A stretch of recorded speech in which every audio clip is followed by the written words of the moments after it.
Belarus baru-baru ini mewanti-wanti Barat dan sekutunya untuk tidak memojokkan Rusia. Presiden Belarus Alexander Lukashenko bahkan memperingatkan bahwa Rusia memiliki senjata nuklir. Lukashenko mengatakan senjata nuklir sengaja diciptakan untuk sesuatu hal. Belarus jadi sebelumnya telah memutuskan untuk bergabung dengan pasukan Rusia dalam perang Ukraina.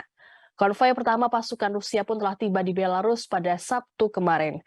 Kementerian Pertahanan menambahkan bahwa misi mereka adalah untuk memperkuat pelindungan dan pertahanan perbatasan. Sebelumnya, Putin mengumumkan pencaplokan 4 wilayah Ukraina sebagai bagian dari Rusia bulan lalu. Putin menuturkan ia akan mempertahankan integritas teritorial Rusia dengan segala cara termasuk memakai senjata nuklir apabila diperlukan.